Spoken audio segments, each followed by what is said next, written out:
Don't let the incense go out. Early in the morning, Grandpa Lee had barely opened his eyes and woken up when someone rushed over, knocking on the door and shouting from inside. "Grandpa Lee, there's trouble, Grandpa." The urgent call quickly startled Grandpa Lee awake. Without even a yawn, he hurried outside. Opening the door, he saw Tom, his servant, looking ashen. "What's the matter, Tom? Why are you so pale?" Grandpa Lee asked. "Grandpa, young Master Ken. He's gone," Tom stammered. Still half asleep, Grandpa Lee's eyes widened in disbelief. He grabbed Tom by the collar, his voice sharp. "What did you say? Tell me again." Tom was still trembling with terror, wanting to run. His fear wasn't from Grandpa Lee's grip, but from the image replaying in his mind. Tom stammered, "Young Master, Ken, he's dead, Grandpa. It's a horrible death. Please come quickly and see." Grandpa Lee felt a chill run down his spine with every word Tom uttered. He couldn't quite grasp what the servant was saying. The young Master Ken Tom referred to was none other than Grandpa Lee's grandson, just over 30 this year. Without hesitation, Grandpa Lee's voice deepened as he asked, "Ken is dead. Do you know what you're saying? How could Ken be dead?" "I don't know, but he's dead, Grandpa. Someone killed him in his room." Hearing this, Grandpa Lee felt an even greater horror. But those words also clarified the confusion in his mind, remembering that Ken was perfectly healthy last night, only returning home late. Yet this morning, Tom came saying Ken was dead. Unable to delay, Grandpa Lee released Tom's collar and gestured for him to lead the way. Tom nodded, struggling to control his trembling body, and quickly turned to go. Grandpa Lee arrived at the scene where Ken's body was discovered, pushing his way through a row of houses. He could already hear the murmuring and discussions of the crowd, mixed with the sound of women weeping. His steps quickened, knowing the situation was very serious. Inside the house, the mournful cries of a woman echoed. Beside her, dozens of people knelt, wailing and discussing in hushed tones. One of the servants spoke, "My goodness, who could have done such a thing? It's terrifying." Another person, standing nearby, covered their mouth, unable to look inside. "It's too horrible. I've never seen anything like this before. Who would dare to do something like this?" Some onlookers, unable to bear it, ran outside, retching uncontrollably due to the gruesome scene and the pungent smell of blood in the room. The clamor of voices discussing the incident filled the entire area. The closer Grandpa Lee got, the more terrified he felt by what was happening. When they reached the entrance, Tom announced, "Everyone, please make way for Grandpa Lee." Hearing his name, the crowd immediately parted, allowing Grandpa Lee to enter. The first thing he saw was the horrified expressions of the servants and the strong, metallic smell of blood wafting from inside. Just that was enough to make him blanch, let alone witnessing whatever horrors in the room had drained the color from everyone's faces. Grandpa Lee's voice, though loud, trembled slightly. "What's going on?" He hurried inside, pushing past the people standing on either side. Before he could finish his sentence, he stopped. Now no one needed to answer him. Right before his eyes, everything was laid bare. For an elderly person, Grandpa Lee wished he had never witnessed this. The sight of his grandson's corpse in an instant made his heart feel as though it would break from the sheer horror, far beyond what a 70-year-old could endure. The image of a man, just over 30, hanging by his neck from a house pillar, his face purple and swollen from the tight rope. His mouth hung open, only a few drops of fresh red blood trickling onto the floor. The rope around his neck was so tight it looked as if his head might snap off. But the most horrifying part didn't stop there. What truly terrified Grandpa Lee was looking down at the man's body. His hands and feet hung limp. Below his abdomen, there were several stab wounds, something deeply embedded inside. The flesh was torn and shredded, gaping wounds extending all the way down to his groin. These wounds looked as if they were made by a blunt object, leaving chunks of flesh and congealed, dark blood. On the floor, a pool of blood from Ken's body had coagulated, turning black and emitting a thick, foul stench. Mixed in the blood were fragments of flesh, torn apart by the blunt object. Everything was so horrific that Grandpa Lee quickly suffered a stroke and collapsed on the spot. Before losing consciousness, he could only utter a few words. "Ken, my poor Ken." The others immediately moved Grandpa Lee to another room, while a different group tried to take Ken's body down. The gruesome scene had left everyone so terrified that they couldn't even think of finding a knife to cut the rope. Even for Grandpa Lee, witnessing that chilling sight wasn't the sole reason for his collapse. There was another reason. About a week ago, Mr. Robert, Ken's father, had passed away from illness. The funeral had just concluded, and the pain of his loss was still raw. Now, for some unknown reason, Ken had died such a sudden and violent death. Looking at the state of the corpse, anyone could tell this was certainly the work of another's hand, not a suicide. A knife was brought, and several people used chairs to cut the rope and bring him down. Everyone was horrified at the sight of his body. It took a while to finally get the body down. The rope was removed from his neck and tossed aside. Tom said to someone, "This rope, should I keep it?" "Yes, please do," the other person replied. That person nodded, took the rope, and turned to leave. Inside the room, dozens of faces remained pale. After Ken's body was brought down, the mournful cries of Mrs. Emily, his mother, intensified. She wailed ceaselessly, trying to embrace her son, but Tom held her back. "Someone, please take Mrs. Emily to her room to rest." Several people gently led Mrs. Emily away as she was exhausted from crying. Tom looked at the corpse, swallowing hard in fear. In his over 30 years of life, he had witnessed suicides by hanging before. But this was the first time he had seen such a horrific death. The pungent smell emanating from the body forced Tom to cover his mouth and nose, barely able to endure it. Questions about this event raced through his mind. The Lee family was well known in the village for their gentle nature and kindness to the villagers.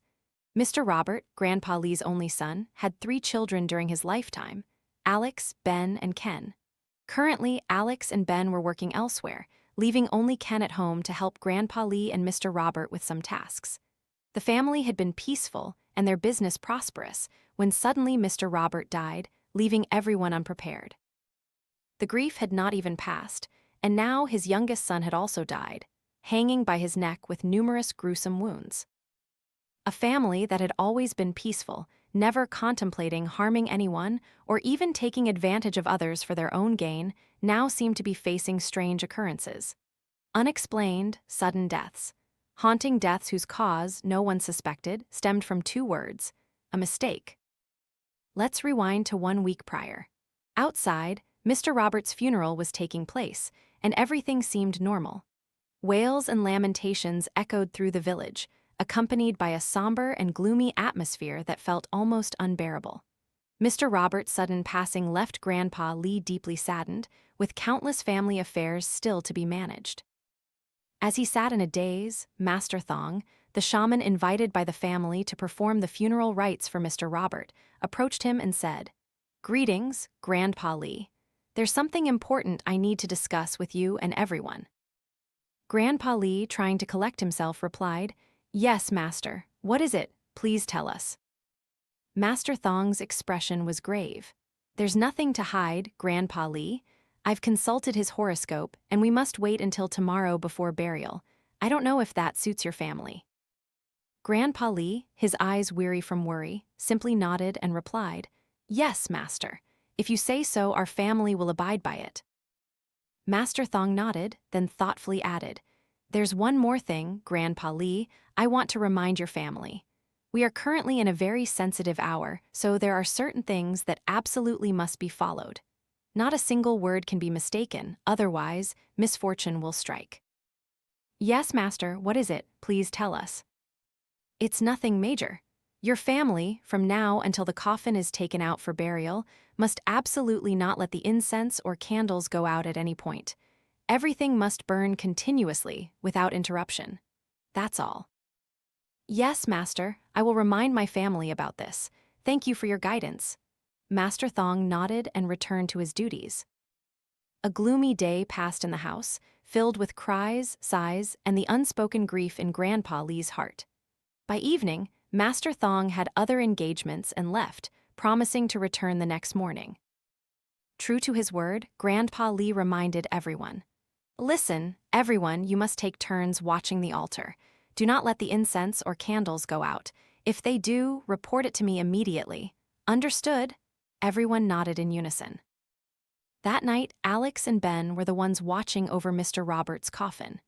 It was very late, but neither dared to close their eyes, fearing that if the incense went out, something bad would happen. Alex sat by the coffin, whispering as if to his father. "Father, why did you leave us so suddenly? Please bless Mother and your brothers and sisters." His words revealed a deep sadness. He turned to say something to his younger brother, but then both suddenly turned to look at each other, as if listening again to see if they had mistaken something. After waiting for a while and hearing no sound, Alex tentatively turned to Ben and asked in a questioning tone, "Did you hear that sound just now?" Ben, still half asleep, replied drowsily to the question, "Hear what, brother? What are you asking? I don't understand." "So you didn't hear anything? That's strange. I clearly heard a clattering sound just now. I don't know where it came from." Alex looked around nervously, trying to pinpoint the sound he had heard. Ben continued to shake his head, speaking in a tired voice. "I didn't hear anything at all." Hearing this, Alex didn't press the matter further, seeing Ben's sleepy face. He probably didn't hear anything, truly. But he couldn't stop wondering about the sound. He felt strange, not understanding why that sound had captured his attention so much. After all, it was just a normal sound, possibly made by a mouse rustling somewhere. Yet, that clattering sound had distracted him, preventing him from thinking of anything else. For Alex, it seemed to hold something special, something inexplicable. He pressed his ear against the coffin again, listening intently, as it seemed he had heard the sound emanating from there. Though it was only a feeling, it made him shiver. He knew Mr. Robert was inside, so how could he be making sounds like that? With questions swirling in his mind, Alex pressed his ear closer. He flinched when he heard the sound again, as if something was hitting the coffin. Immediately, he jumped back in fright, kicking his arms and legs behind him, knocking over several chairs he had placed beside the coffin. The sound of the wooden chairs hitting the ground startled Ben, who was still in a daze, and he looked up. Seeing his brother's strange behavior, Ben asked in a hushed voice, "What's wrong, brother?" Ben was still trembling, backing away. Alex could hear Ben's question, but he couldn't answer yet as his trembling was intensifying. Seeing his brother's clear fear, Ben continued, "What's wrong, brother? Why are you like this?" Alex suddenly turned to look at his brother with an expression of terror at something. This left Ben even more confused. "What's wrong with you?" Alex's lips were pale, his body trembling, as if he was too frightened to speak. He moved closer to his brother's position, then turned back to look at the coffin. After a long moment of trembling, he finally managed to form a sentence, "There's something in the coffin." Ben was a little surprised, not understanding why his brother would say such a thing. The coffin was where Mr. Robert's body lay. Besides him and a few items placed with him, what else could be there? Ben immediately wondered, "Father is inside, who else could it be? Why are you saying that?" Despite his brother's words, Alex still couldn't compose himself. His face remained pale and drawn, like someone gravely ill. With a trembling hand, he pointed at the coffin and continued, No, there's someone knocking on the coffin from inside." Ben went from one surprise to another. First, his brother said there was something inside, and now someone was knocking on the coffin, from asterisk inside asterisk. He looked full of doubt and asked, "Who's in there? How could such a thing be happening?" With a dazed look, Alex stared at his brother and reiterated, "There's someone in there. They're knocking hard. Go and see." Still disbelieving his brother's words, Ben thought there couldn't be anyone else inside besides their deceased father. He thought his brother was grieving too much and imagining things. Ben gently tried to reassure him. "Brother, please, let father rest in peace." Alex looked at his brother with a frightened gaze, once again shaking his head and insisting on what he had said. "I'm telling you, there's someone inside, knocking on the coffin." Ben heard nothing at all, yet Alex clearly heard the knocking sound emanating from the coffin. The sound haunted him endlessly. His brother kept repeating that someone was knocking on the coffin, making Ben, even though he heard nothing, start to pay attention. Having lived with him for so many years, Ben knew his brother wasn't playing tricks to scare him. Alex never pulled pranks like this to scare anyone. Moreover, this was their father Mr. Robert's funeral. How could he be joking? Not hearing any sound, but Alex vehemently insisted someone was knocking, made Ben also feel a bit wary. Looking at Alex once more, Ben decided to move closer to see if he could hear anything, as the strange smell couldn't be clarified. He stood up and approached. his heart filled with a mix of indescribable emotions. He didn't know if he wanted to hear anything at this moment. If there was truly nothing, then was Alex really playing a trick on him at their own father's funeral? And if there was, who was knocking on the coffin? There were only 2 people in the room. If Mr. Robert was included, that made 3. But he was dead and lying inside. How could he knock on the coffin himself? These thoughts made Ben involuntarily shiver as he slowly approached the coffin placed opposite him, illuminated by the oil lamp and flickering candles in the dark night. In the room, the strong scent of incense filled the air, the burning stick still smoldering. 2 people, one constantly trembling from a strange sound, and the other trying to calm himself amidst his thoughts, slowly approaching his father's coffin. The closer he got to the coffin, the stronger the incense smell became, making Ben pause and wrinkle his nose. His eyes remained fixed forward, listening intently, yet he heard absolutely nothing. He turned to look at Alex, who was still nodding, as if he could clearly hear the sound. This only made Ben feel more confused. He was standing closer, so why couldn't he hear anything? After a moment of contemplation, he took another step closer, then stopped, straining his ears. But he heard absolutely no sound. On the other side, Alex still sat there, trembling, focused on his brother. His eyes seemed to become dazed, his limbs weak, his mind starting to blur. His lips moved unconsciously, murmuring something no one could clearly hear. "Stop, stop knocking." His words sounded like a plea, emanating from Alex's mouth. But because it was too faint, drowned out by his immense fear, Ben heard nothing and continued to focus on approaching Mr. Robert's coffin. It wasn't until he was about 2 or 3 steps from the coffin that he suddenly felt an unsettling feeling. Only now did Ben start to feel a little fear. Despite hearing no sound of someone knocking on the coffin, Ben swallowed hard, then took another step closer, right next to it, straining his ears. 1, 2, 3, then 5 slow breaths with a hint of unease, but the result was still nothing. He didn't hear any sound at all. Once again, he turned to look at his brother. Sitting on the chair in the distance, Alex was still trembling uncontrollably, his eyes wide and dazed. His hands were raised to cover his ears, his lips moving as if begging for something. "Stop, stop knocking. Please stop." Seeing his brother's increasingly strange behavior, Ben felt even more frightened. He wasn't scared by the sound, as Alex claimed, but by Alex's own actions. In his decades of living under the same roof, this was truly the first time Ben had seen his brother act so bizarrely. As he paid more attention to his brother's expressions, he could clearly hear every word of pleading, as if begging someone in the room. But besides Mr. Robert in the coffin, who else was there in the room with them? Fear began to rise in his mind. Could there truly be an invisible entity in this room that he couldn't see? The situation grew stranger. Ben didn't know if not hearing the sound actually helped him calm down or made him even more afraid. His entire body trembled. He tried to focus and listen again. His heart pounded in his chest. He held his breath, eyes wide, turning to face the coffin. Again, 1, then 3 heavy breaths escaped his mouth.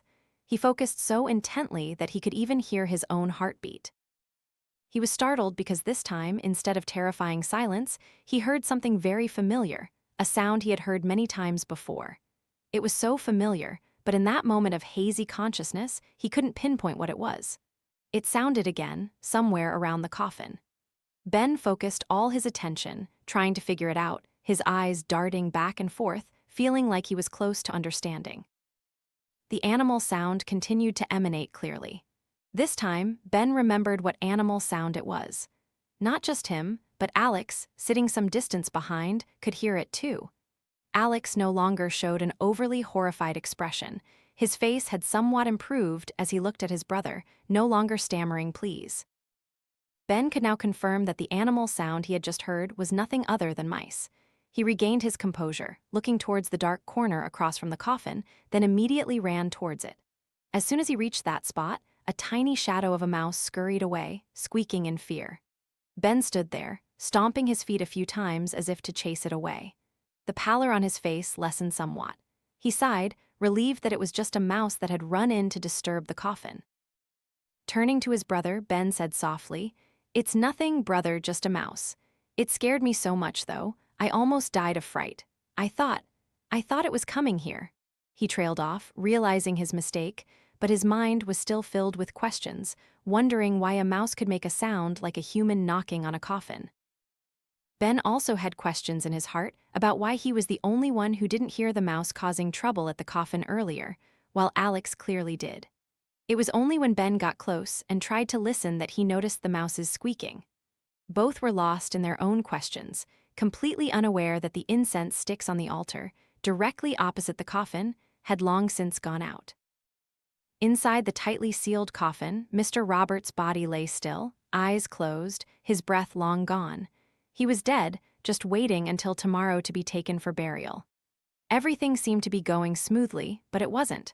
A single moment of carelessness, a mistake, had completely altered the course of events. In the dark, confined space of the coffin, no ray of light could penetrate. The deceased's body remained still, eyes closed. Though it should be utterly incapable of movement, something seemed to stir, and it wasn't Mr. Robert. The face covering, a cloth over his head, suddenly came undone. No wind could have entered to expose his purplish face. In that darkness, something stirred, then slowly rolled towards his neck and wrapped around it. All of this happened without a sound. Only something slowly tightened around the neck of the rigid corpse inside the cold coffin, gradually constricting as if to signal a series of terrifying deaths to come in this family. Everything was far from over. Below the corpse, near the groin, a pale hand suddenly appeared in the darkness, devoid of any light. It moved directly towards Mr. Roberts' abdomen. The hand gently touched his body, slowly exploring his stomach, then paused. It caressed the rigid corpse, then plunged straight into his abdomen, tearing a long gash downwards, then pulled out. Still seemingly unsatisfied, it poked his belly once more, and then made another long incision. At that moment, a gurgling, terrifying sound of liquid spilling out from within was heard. Outside, the two people guarding the coffin remained oblivious. Ben, after the previous incident, had returned to his chair and was dozing off. Not long after, he heard a gurgling sound, like water being spilled, and suddenly opened his eyes, looking around. After a while, hearing nothing else, he returned to his sleepy state. Inside the coffin, blood from Mr. Roberts' gruesome wounds continued to gush out, staining the coffin and coagulating into a pool, also adhering to his mangled body. In the darkness of the coffin, something ethereal like a wisp of smoke rose from his body, swirling together to form a hideous, grotesque head. It moved eerily, hidden within the coffin, towards the fresh blood that had flowed from the corpse. It then slowly extended its tongue, licking in a most unsettling manner. Outside, Ben, who had heard the knocking sound earlier and been startled, now heard something like someone licking. Once again, he woke up, looking around suspiciously, wondering, "What is that sound?" He tried to search, but saw nothing. Everything in the room appeared normal, with only the light from the candles and the oil lamp on Mr. Roberts' altar. Ben didn't know why, but at this moment he inadvertently looked at his father's altar, and a sense of dread rose in his heart. He felt as if something wasn't right, a hurried, unexplainable thought. Clearly, there was something very strange about that altar. A feeling of unease flooded his mind, his face quickly paled, his heart rate quickened. Unable to sit still, he got up and ran to Mr. Roberts' altar to see if his feeling was correct. Mr. Roberts' older brother Alex, who was dozing off nearby, woke up with a start, surprised by his younger brother's strange actions. He mumbled, "What's wrong?" Ben didn't answer immediately, only staring intently at the altar. With each labored breath, he understood the "something is wrong" feeling more and more. His entire body trembled. He looked at his brother and began to stammer, "The incense. It's out." Alex immediately jumped up to see what was wrong. The incense went out? How? Ben continued to point at the incense holder. "It's really out. What do we do now?" Alex, although aware of Grandpa Lee's instructions, gently said, "Then we just light it again. It's nothing to be scared of." But Ben stammered in panic, "But I forgot Grandpa's warning and let the incense go out. Just light it again. What's there to be scared of? Why listen to that master's nonsense?" Hearing this, Ben swallowed hard, still trembling. But now there was no other way. If Grandpa found out, they would surely be reprimanded. So he decided to follow his brother's advice, pretend nothing had happened, relight the incense, and continue to wait. They waited, perhaps for over an hour, until Ken and another family member arrived. Seeing them, the two immediately went over and whispered, "Ken, Where have you been? Come in here and watch the incense carefully." Ken nodded and went inside with the other family member. "You rest for a bit, then wake up and take my place. I'm still awake, I'll sit here first," Ken said to the family member. The other person dared not say anything further, leaning against the corner of the room, trying to catch some sleep, as they hadn't slept much. Ken sat there, his eyes filled with sorrow, looking at his father's coffin. While he was alive, he loved his children dearly. He was busy with work, rarely having time to play with them until they grew up. Now, sitting before Mr. Roberts' cold coffin, Ken couldn't help but feel nostalgic about the past, but he knew it was too late, his father was gone. After sitting there for a while, Ken also felt sleepy. He tried to stay awake and keep watch. He didn't know why, but a sense of unease settled in his heart. No matter how hard he tried, his body needed rest to recharge. How could he overcome the urge to sleep? The chair he was sitting on had no backrest, so he kept nodding off. Each time he woke up, he would rub his face a few times to fight off the drowsiness. But then, it would come back again. He glanced at Sam, his family member, and saw him sleeping soundly, so he didn't intend to wake him, trying to hold on a little longer himself. Just as he turned, he startled, as if he had just seen a shadow standing in front of him, behind the coffin, horizontally aligned with him. He was startled because his eyes perceived a dark shadow standing in front. But when he turned his head, he saw no one. He thought to himself, "What was that? Did I imagine it?" After asking himself, he looked around the room to check if someone had just walked by, but there was no one. So it must be that he was too tired and seeing things. Ken then returned to his original position, trying to keep his eyes open to check the incense sticks and candles. They were burning normally. After a while, he felt the drowsiness return, unable to bear it. In the dimly lit room, filled with the pervasive scent of incense smoke, a gentle breeze suddenly blew from somewhere, making Ken feel cold as he had forgotten to bring a warm jacket. After a bit more time, his eyes drooped, wanting to close and sink into sleep. His body swayed and nodded, but he still tried not to doze off. And then, as his half-closed eyes struggled to open, a blurry shadow of someone stood right in front of him, in the same spot as before. This time, it wasn't just a fleeting glimpse, he clearly saw someone standing there. He forced himself to overcome his sleepiness, fully opening his eyes and shook his head to clear it, trying to see clearly. But when his eyes regained clarity, there was no one around or in front of him. Ken frowned, muttering to himself, "Strange, I just saw someone." He thought of his family member, Sam, and intended to turn and ask if he had seen anyone, but then he heard Sam snoring loudly. Turning his head, still trembling and confused, Ken wondered if he had imagined it again. But this was the second time he had seen that shadow, and this time, it lingered longer than just a fleeting glimpse. As he thought, he turned to look at the coffin and felt a chilling numbness. His entire body lost sensation, and he couldn't speak.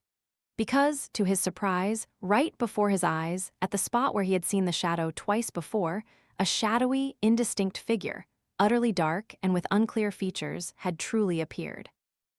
It took about a minute of shock for Ken to collect himself and start questioning what he was seeing. Who came in here and when?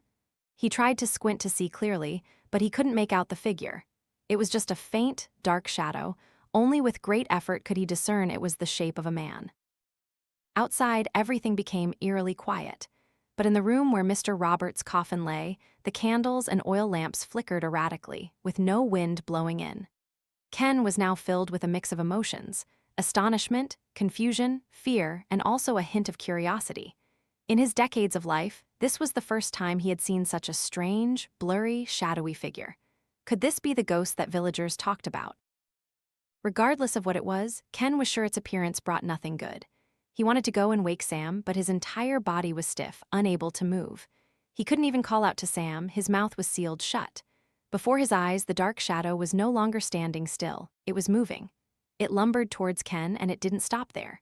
While Mr. Roberts' coffin lay still, it suddenly shook violently, making Ken uncontrollably fearful, yet he couldn't utter a sound. His body was limp, devoid of sensation, so he couldn't run anywhere. Even though he felt the coffin shaking, it seemed Sam, sleeping behind him, heard nothing. Before his eyes, the coffin continued to shake more and more violently, and then he heard the sound of nails slowly being pried out by something.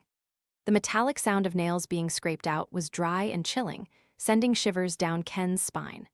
Before he could react, the coffin lid, as if by some force, was flung open, falling face down before Ken's horrified and terror-stricken eyes. Everything happened too fast and unexpectedly, leaving him no time to react. He didn't know what was happening to him. Everything was too mystical, too bizarre, unexplainable, while his mind was so scared it felt like his soul had left his body. The dark shadow was still moving forward when it suddenly stopped as the coffin lid was flung open. Something wet plunged inside.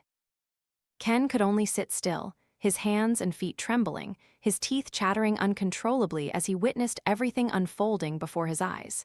In the midst of the eerie scene, Ken could only hold his breath and scream silently. Then, a loud thud echoed, the sound of something breaking. Inside the coffin, Mr. Roberts' contorted body began to emerge, his hands clinging to the edge of the coffin. At that moment, Ken was so terrified he thought he would die. Somehow, his father's contorted, grotesque body appeared before his eyes. It didn't stop there. As the body fully emerged, Ken saw that his father was holding a rope, taken from who knows where. He dragged the rope from his son's body, his own body reeking of decay. Seeing his deceased father lunging towards him, a rope clutched in his hand, Ken screamed at the top of his lungs in terror. His frantic cries were cut short as Mr. Roberts twisted. Contorted body suddenly leaped forward, grabbing Ken by the head, his eyes wide with disbelief. Ken, wake up, what's wrong with you? Ken was thrashing wildly, and he heard a familiar voice beside him. He struggled to open his eyes, and there sat Sam, the family member he had been with earlier.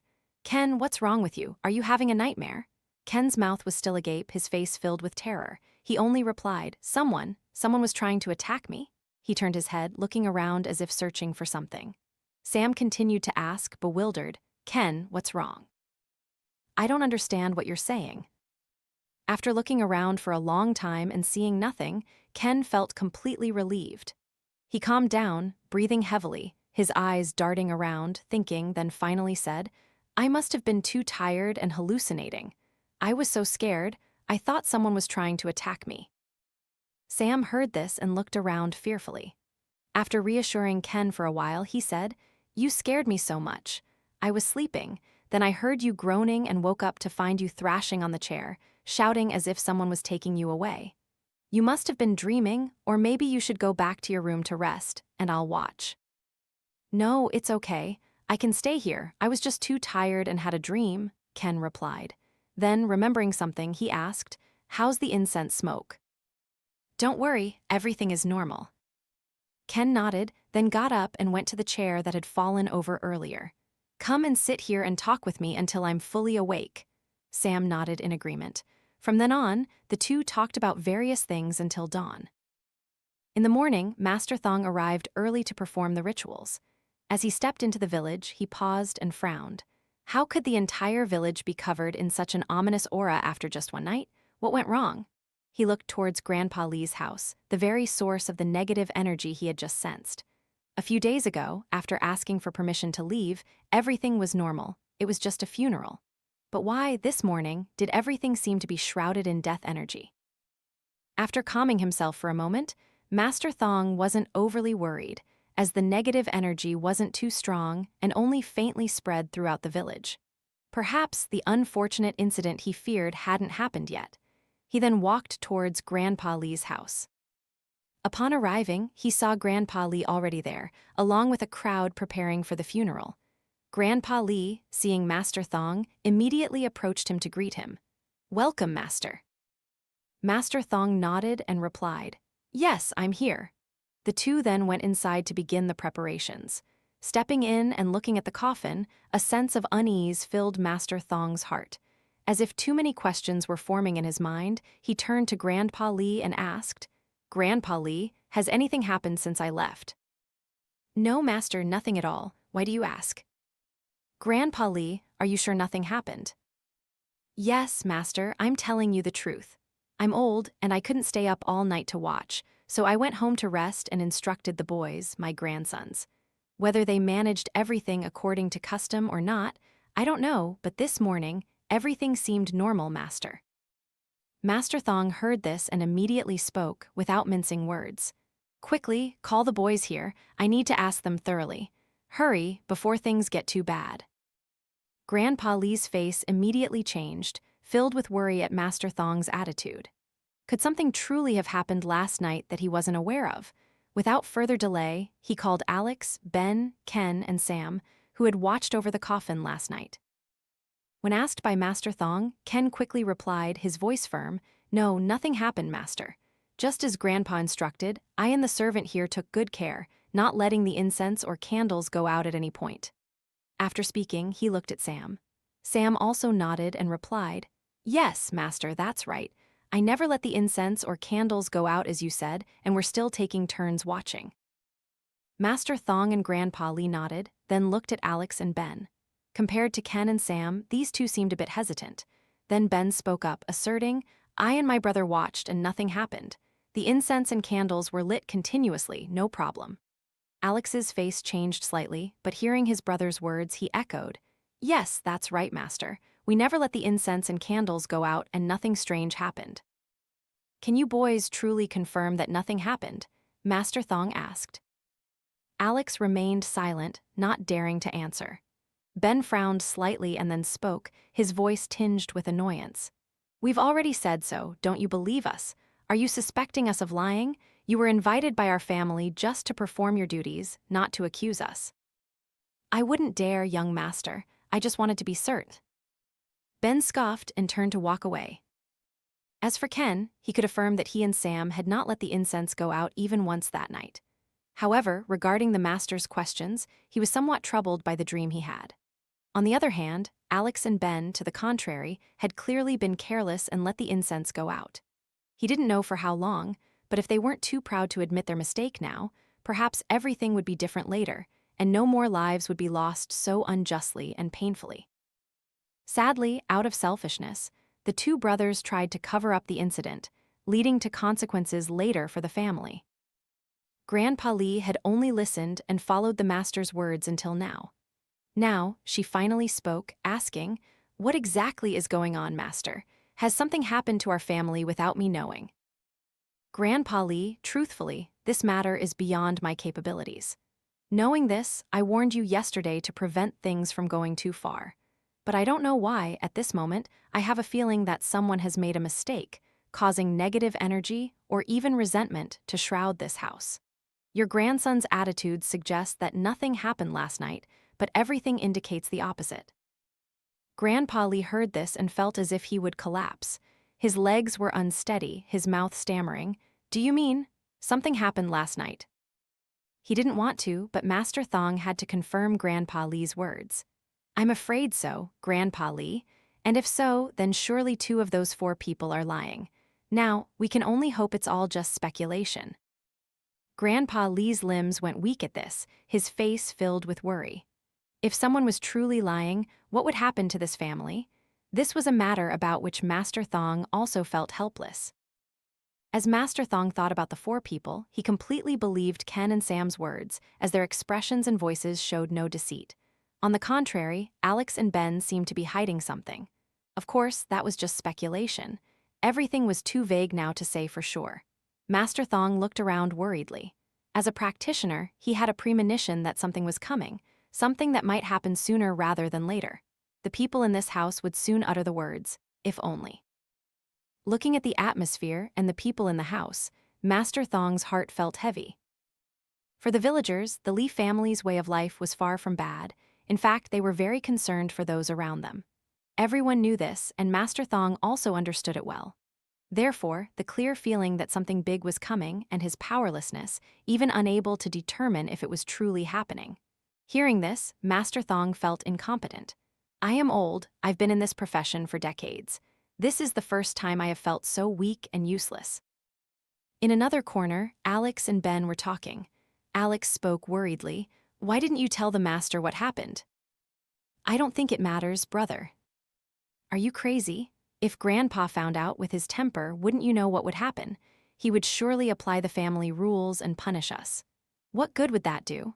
Besides, if everyone in this house found out we let the incense go out because of a mouse, how could we ever show our faces again?" But the master said it was a serious matter. It wasn't just a simple instruction not to let the incense or candles go out, was it? "Who believes that old man's nonsense? All those ridiculous superstitions. He's only here to perform the rites for father anyway. We'll show that old man a lesson. Alex heard this and nodded, not arguing further, as he also didn't want to reveal the truth for fear of losing face. And so, Mr. Roberts' funeral proceeded normally. After everything was done, Master Thong asked to leave. Upon returning home, Master Thong's heart remained heavy, constantly thinking about Grandpa Lee's family. He only hoped that things wouldn't turn out as badly as he felt. At his doorstep, he looked at the gloomy afternoon sky and whispered, "Teacher, where are you now?" A moment later, Master Thong went inside, took out paper and pen and wrote a few lines. Then he folded it, intending to send it somewhere tomorrow. For him, the only way now was to contact his own teacher. But after so many years apart, and Master Thong himself being old, was his teacher even still alive or had he passed away? Everything could only be encapsulated in two words: hope. Back to the present moment, Grandpa Lee, after a period of unconsciousness, woke up, hearing the cries echoing through the house. Tom, sitting beside her, saw her awaken and immediately helped her up, looking worried. "Grandpa Lee, you're awake? We were so worried." Having just regained consciousness after the shock, Grandpa Lee had to make a great effort to collect her thoughts before asking, "What happened? Have they brought the boy down yet?" Tom then replied, "Grandpa Lee, everyone is still in a panic. We have to wait for you to wake up first." "Has anyone called the master yet?" "No, Grandpa Lee. We were too flustered and couldn't think." "Quickly, go call the master. Just leave the rest. Something serious has happened." Tom hesitated for a moment, then obeyed Grandpa Lee and ran off. The image of her grandson, whose cause of death was still unclear this morning, made her immediately think of Master Thong's warnings. At first glance, it might seem like he was harmed by someone, but for Grandpa Lee, Master Thong's warning now made her realize that the cause was entirely non-human. This family had always lived a righteous life. In business, they surely couldn't avoid making enemies, but it couldn't be to the extent that someone would brutally harm Ken like this. Her grandchildren were also raised well from a young age. Even if not perfect, they wouldn't go out and harm others to invite such revenge. However, the possibility of what Master Thong had warned about was now the most likely scenario. Tom, following Grandpa Lee's instructions, ran straight outside to fetch Master Thong. He saw the master at the gate, slightly surprised. The master said, "Bring me in quickly, you don't need to explain anything." And upon seeing Ken's body inside, he too cried out in horror. His entire body trembled, his legs giving way. This is truly terrifying.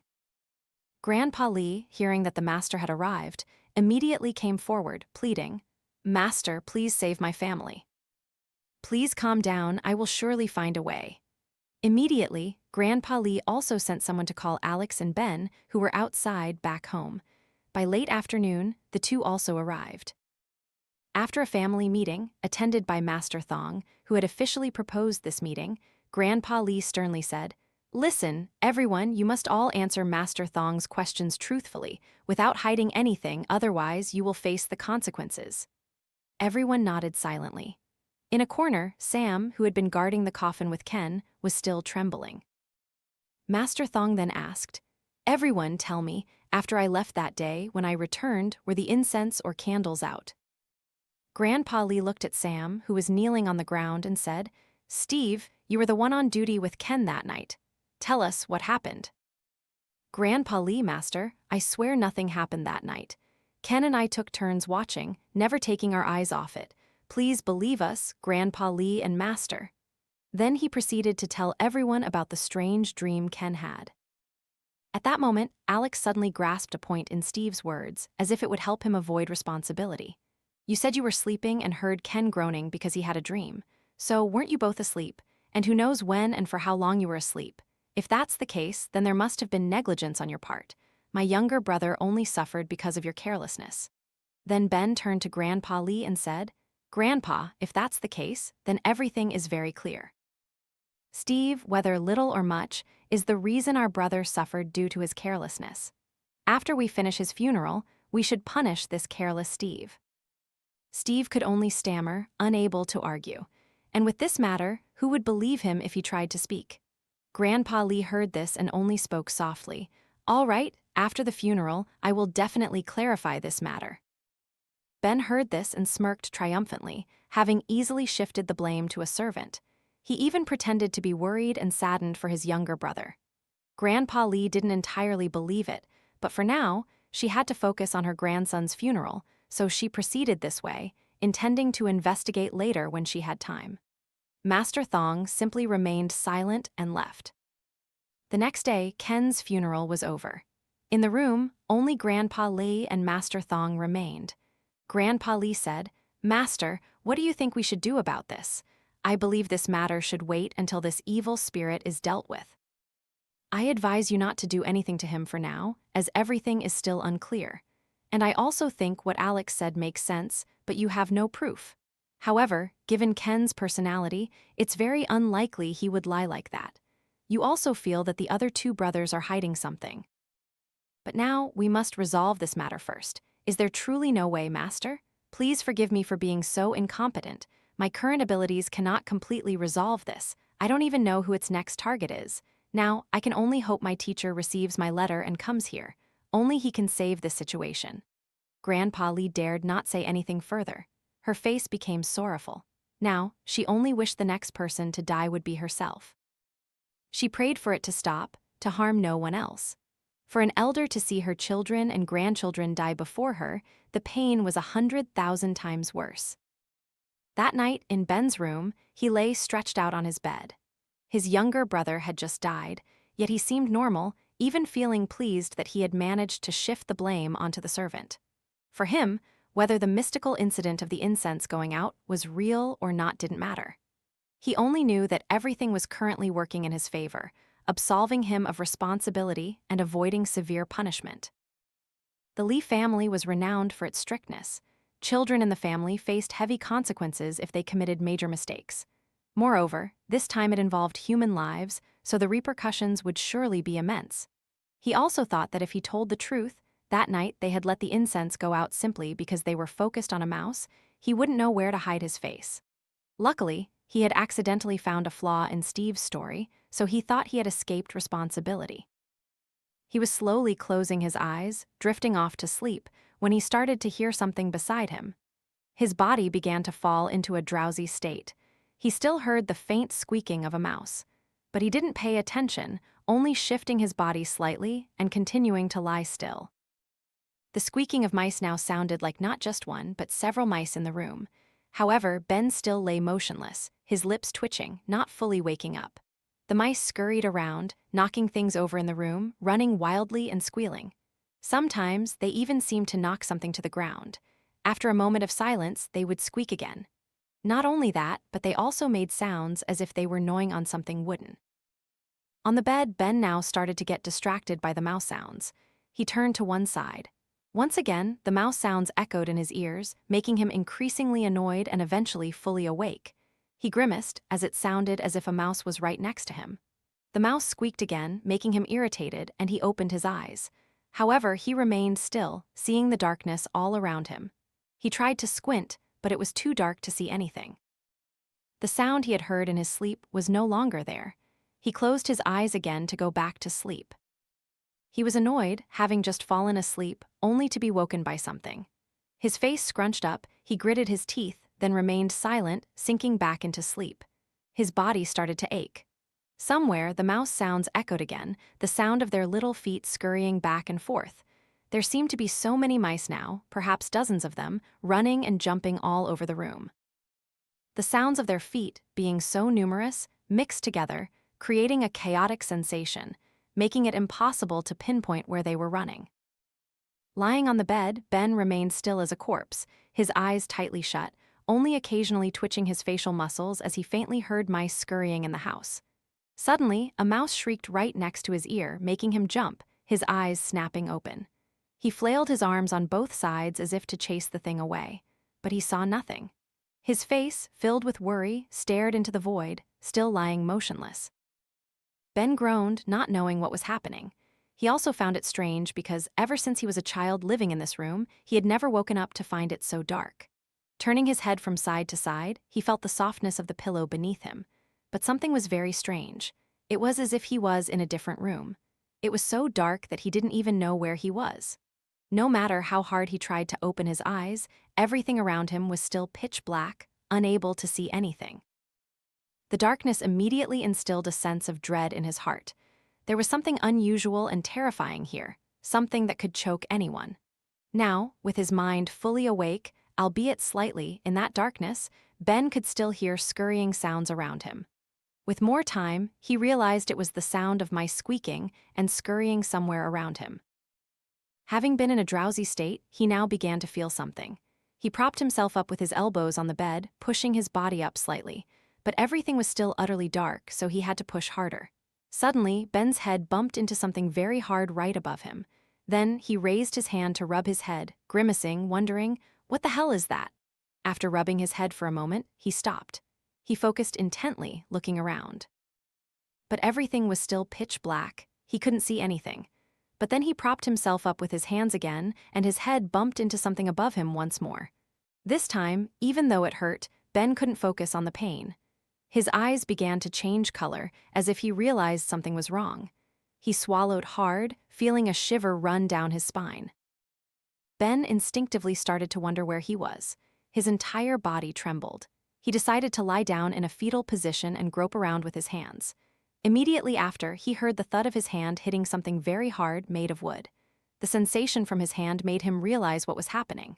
Realizing this, his actions became even faster, his mouth whimpering, "Where am I?" Now, not just his hands, but his legs also kicked wildly around him. The more he kicked, the more he realized where he was. The space that had been his room for decades was now ominously shrunk by someone or something. The more he thrashed and kicked to check, the more afraid he became, realizing where he was. He screamed loudly, "Is anyone there? Let me out!" He screamed until his throat was hoarse. But when he stopped thrashing and waited for a reply, all he heard were the squeaks of mice. In his terror, he flung his legs straight up at whatever was above him, but it was rigid, unmoving. Ben's face was completely pale, his mouth whimpering and screaming in despair. For where he lay was not his familiar bed, but inside a coffin. "Is anyone there? Let me out quickly!" He screamed and kicked relentlessly at the coffin, trying to break it open, but it was futile. After a while, exhausted, he stopped, breathing heavily, lying still. His eyes stared into the pitch blackness, tears streaming down his temples from sheer terror. Now he couldn't understand or believe that he was trapped in a coffin, and no matter how loudly he screamed, no one would hear him. If only someone could hear me now, to give me a chance to survive. Many times, he still thought it was just a dream. He pinched his own cheek, and it was completely real. If only one person could hear this despair and come to help me, to save the situation. Inside the coffin, as if nailed down, the air gradually diminished, increasing his panic. If he didn't escape, he would simply suffocate. If only he had recognized his mistake, if only he hadn't selfishly hidden everything, he wouldn't be in this situation now. But everything was too late. He kept screaming, then stopped, waiting for someone to respond. But all he heard was the faint squeaking of mice outside. The air grew thinner and thinner, his body gradually became numb. His face, pale with fear, became even more lifeless as his breathing began to slow. Now, inside that coffin, he was slowly dying from suffocation. All hope seemed to vanish. These might be the last breaths of Ben from the Lee family. As his eyes glazed over, he faintly heard something mixed with the squeaking of mice beside him. He heard someone walking, approaching the coffin. Immediately, a ray of hope ignited. He screamed, "Someone save me, save me." Then he stopped, trying to focus and listen, and a radiant smile broke across his face. "Yes, somewhere around the coffin I hear someone approaching. Save me, I'll do anything you want." The footsteps, though faint, were distinct, and then they stopped right beside Ben inside. He was still overjoyed, because in his deepest despair, someone was coming to save him. He shouted again to urge them on, as the air was nearly gone. He couldn't hold on any longer. The person had to hurry, or he would suffocate in here. Just as he was overjoyed, a knocking sound echoed, startling him. His joyous voice changed. "It's me inside. Ben, save me, I'm suffocating." His pleas were met only by another knock. At this point, his emotions shifted from joy to confusion, then to anger. He cursed, "Damn you, what do you want? Let me out now. I'm bleeding in here, you hear me?" His voice was threatening. But as dozens of knocking and wooden sounds echoed, he flinched, wanting to curl up. But in the confined space, he couldn't retreat. Outside, the knocking continued relentlessly on the coffin wall. The horror immediately overwhelmed his reason, and Ben could no longer feel joyful. He had thought someone would hear his desperate cries, but now it was someone who brought him terror. His entire body trembled, a chilling sensation running down his spine, and the fear, as if facing death itself, made his body go limp, soiling his pants. As dozens, even hundreds of knocking sounds assaulted his ears, he could only scream, just like Alex had screamed beside Mr. Roberts' coffin that day. "Stop, stop, don't knock anymore." Only after he screamed like that did the hand stop knocking on the coffin wall. Inside, Ben gasped for breath, terrified and disgusted, unable to control his soiled pants. As soon as the knocking stopped, the coffin lid was pried open by someone, making a creaking sound that sent shivers down his spine. But that only fueled the terror of the one inside. At this moment, Ben no longer thought the person prying open the coffin lid was there to save him, they only brought him horror. He could even hear the breath of death standing outside the coffin. The coffin lid was quickly pushed aside, revealing the person standing there. Ben saw the figure, no longer just scared, but screaming in horror. "It's you, why is it you?" Standing before him was no stranger, but a very familiar figure. It was Ken, who had just died recently. Ken stood there, grinning, his eyes glowing red, his tongue lolling out, licking his lips in a ravenous manner. In his hand, he held a rope, stretched taut on both sides. Then Ken released the rope, and now seemed to grab something and drop it into the coffin. A tiny, dark, shadowy thing immediately shrieked and scurried onto Ben's body, making him writhe uncontrollably. Ken watched the scene, only smiling foolishly, then continued to drop another mouse into the coffin. Inside the coffin, Ben's body thrashed, being assaulted by the rodents. He struggled to look up at his brother's body, but Ben could only groan and stammer, his teeth chattering. Before him, Ken came closer, and at the same time, his mouth opened wide, revealing the terror of someone facing death. The next morning, screams echoed through Grandpa Lee's house as people discovered Ben's body hanging limply in his room, looking exactly like Ken's body the day before. This time, Grandpa Lee was the most terrified. It wasn't because of the state of the corpse, but because of what was happening. Everything was getting worse, happening continuously, without giving anyone time to react. This time, the deceased's body was even more gruesome, as if something had gnawed at his flesh. The cuts made by something were also gnawed larger. The visible internal organs, emitting a pungent, nauseating smell, made everyone gag and vomit, not daring to come close. Master Thong also quickly arrived to inspect the state of the corpse and shook his head in despair. The vengeful spirit is growing stronger. It will continue to find and kill people. "Master, where are you now?" Seeing the master's helplessness and fear, Grandpa Lee felt even more desperate. In just 2 or 3 days, she had lost 2 blood-related grandsons with no way to stop it. Master Thong saw Alex standing there trembling, looking at his brother's corpse. His expression was unnatural. It wasn't a normal fear. He walked over, put a hand on Alex's shoulder, and asked, "Alex, are you hiding something?" Alex flinched, not answering immediately, only looking at the master with frightened eyes. Grandpa Lee, seeing the master's reaction, approached and looked, then turned to her grandson, asking, "You, what's wrong? Speak up now." Her voice was strained after witnessing the tragic deaths of her family members. Alex, at this point, was too overwhelmed. He had even soiled his pants, knowing he couldn't hide it anymore. He stammered, "I'm sorry, it's my fault." Grandpa Lee heard this and blanched, understanding what Alex wanted to say. Master Thong just sighed and said, "Let me tell you, if you two hadn't insisted that nothing happened that day, none of this would have occurred. I, in my old age, was too weak to investigate the mistake myself, so I put my trust in you.